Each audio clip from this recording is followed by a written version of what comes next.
Gojo Satoru est le personnage le plus fort de Jujutsu Kaisen. C'est ce que tout le monde répète depuis le début. Mais si c'est vrai, alors expliquez-moi pourquoi il est mort. La plupart des gens répondent immédiatement « Sukuna a triché ». Mauvaise réponse. Et je vais vous montrer pourquoi cette excuse s'effondre dès qu'on l'examine sérieusement. Commençons par l'argument de la triche.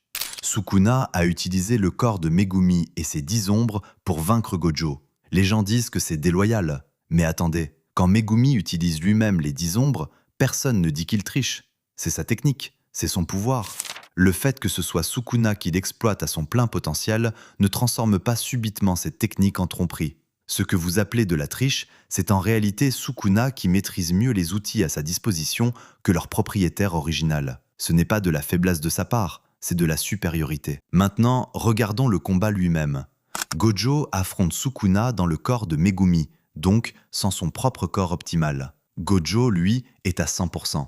Et pourtant Sukuna le pousse à ses limites absolues. Il force Gojo à utiliser le mode violet, son attaque la plus destructrice. Pendant tout le combat, Sukuna ne subit pas la pression, il la gère. Et voici la question que personne ne pose vraiment. Si Gojo est objectivement le plus fort, pourquoi Sukuna a-t-il gagné même en étant dans un corps qui n'est pas le sien? Même diminué, même contraint, il a trouvé le moyen de gagner. Ce n'est pas de la chance, c'est de l'intelligence de combat à un niveau que Gojo, aussi puissant soit-il, ne possède pas. Gojo était le plus fort en termes de puissance brute. Sukuna était le plus fort en termes de combat réel. Et dans un duel, c'est le deuxième qui compte.